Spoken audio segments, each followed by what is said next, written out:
In the ancient land of Aram, there was a valiant warrior named Naaman who served as the commander of the king's army. Though highly esteemed and victorious in many battles, Naaman's life was overshadowed by a grave affliction. He suffered from leprosy, a debilitating disease that had no cure. One day, Naaman's wife mentioned a young maidservant from Israel who had spoken to her in earnest. The little maid had been taken captive during a raid and now served Naaman's wife.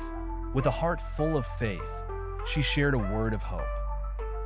"If only my master were with the prophet who is in Samaria, for he would heal him of his leprosy," she said. Naaman's wife believed the young maid and shared the message with her husband. Desperate for a cure, Naaman approached the king of Aram. Upon hearing the maid's words, the king sent Naaman with a letter to the king of Israel asking for his healing. Laden with gifts of gold, silver, and fine garments, Naaman set out on his journey to Israel.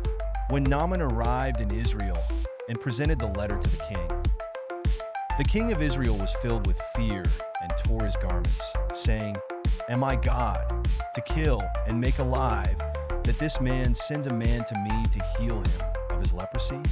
He saw it as an attempt to provoke conflict between the two nations.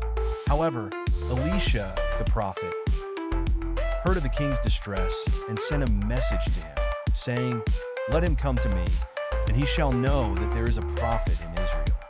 Naaman, with his horses and chariot, arrived at Elisha's house.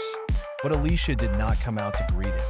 Instead, he sent a messenger who told Naaman, "Go and wash in the Jordan 7 times, and your flesh shall be restored, and you shall be clean."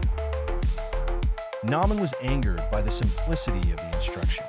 He had expected a grand gesture from the prophet, perhaps a wave of his hand over the leprosy or a call upon his God to heal the affliction.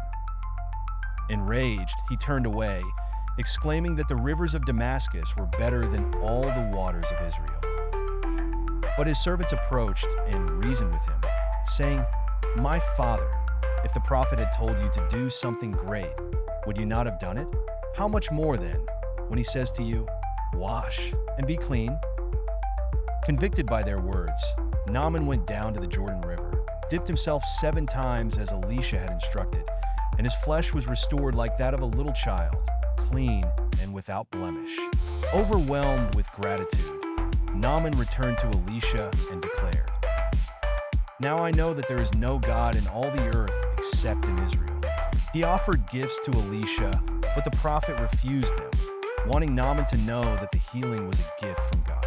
Naaman then pledged to worship no other gods but the Lord. Thus, through the faith of a little maid, the power of God, and the obedience to a prophet's simple command, a mighty warrior was healed, and the God of Israel was glorified.